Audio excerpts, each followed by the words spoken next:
All right, class. So welcome to chapter 20, which is on climate change. And remember that this book was written in 2013, 2014. So we're about 9 years older than this. So keep in mind that, what we're learning here might have changed, it might have become worse, might have become better since then.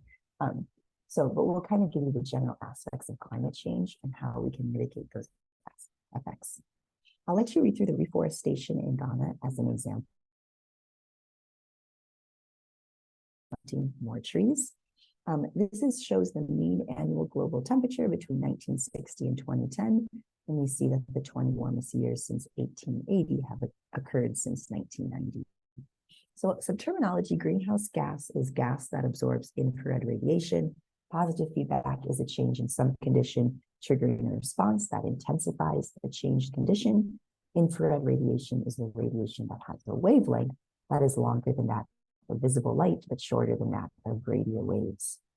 Greenhouse effect is what the natural trapping of heat in the atmosphere, where the greenhouse gases absorb energy and keep it from leaving. And radiative forcing is the capacity of a gas to affect the balance of energy that enters and leaves the Earth's atmosphere. So I'll let you read through the different evidences for climate change.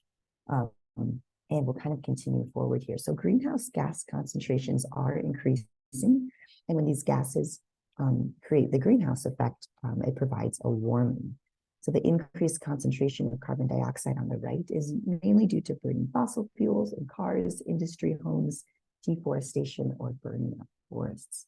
And this shows the greenhouse effect, due to the buildup of greenhouse gases and other human activities. Due to those human activities, we kind of get this idea of a greenhouse where those gases trap heat around the Earth.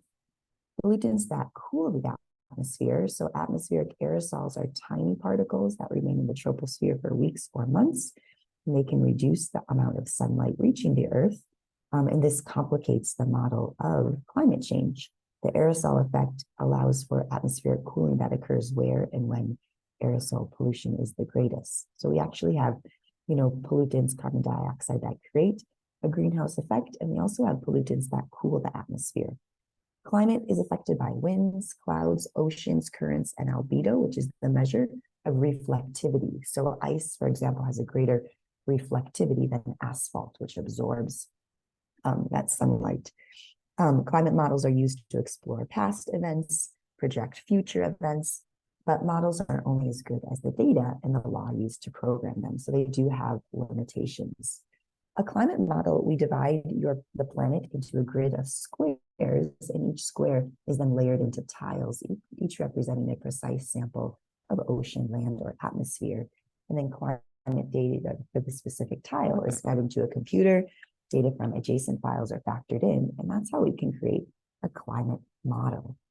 Environmental feedbacks are complicated. These can be positive or negative. More cloud production can result in a negative feedback, but most models project climate a few decades or a century from now, and this is based on different strategies which affect future CO2 concentrations. Unpredictable and extreme climate change. So we're trying to use solid scientific understanding. However, there are environmental complexities where we can't totally predict what will happen. Its tipping point is when we might have a large rapid change occurring, like an ocean conveyor belt affecting the melting of fresh water, or when we have a polar vortex, which is a cold air from the pole moving toward the equator. So it's hard to predict that could totally throw off the data. Wildfires in California, effects of global climate change on melting ice and rising sea levels. You can read through that. Melting has a positive feedback where if we increase melting, that decreases the ice, which decreases the reflectivity, leading to further warming. Here we have a look of a glacier in Glacier National Park, from 1938 to 2005, and you can see how that glacier is getting smaller. Case in point, impacts in fragile areas. So Eskimo Inuits live traditional life dedicated by freezing climate, but climate change could alter their existence. Here's effects of global climate change on changing precipitation patterns. And again, even since our book was written in 2013, this graph might have changed significantly. Effects on organisms. Will there still be polar bears when all the poles have melted?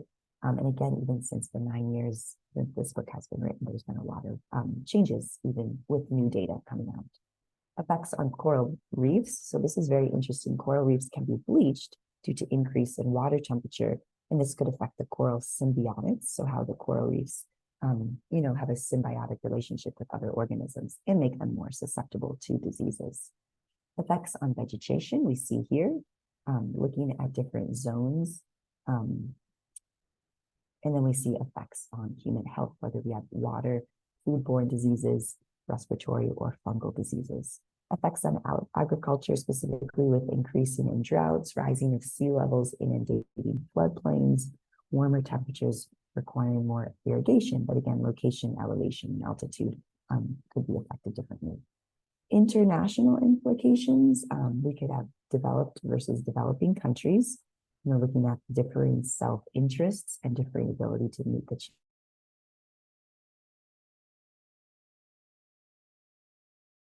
greenhouse gas emissions, which is a great idea to moderate global climate change and adaptation, learning to live with environmental changes and other societal consequences. So less mitigation and more mitigation, you can see the different effects kind of in this flow chart, how that would change. Mitigation is when you need to locate and invent alternative fuels for fossil fuels, carbon capture, storage, geoengineering, using plant to maintain trees to naturally sequester carbon, and then adaptation. Rising sea levels would cause people to maybe move inland, construct dikes and levees, changing the New York City sewer line, and having climate change refugees where people might have to leave homes because of climate change effects. And I'll let you read through the Kyoto Protocol. By 2014, 192 countries had ratified it. And again, this has changed greatly, so I'm going to kind of pass over that. So thank you guys for listening. Another interesting chapter. And I'll post the next 3 chapter recordings next week to finish up the end of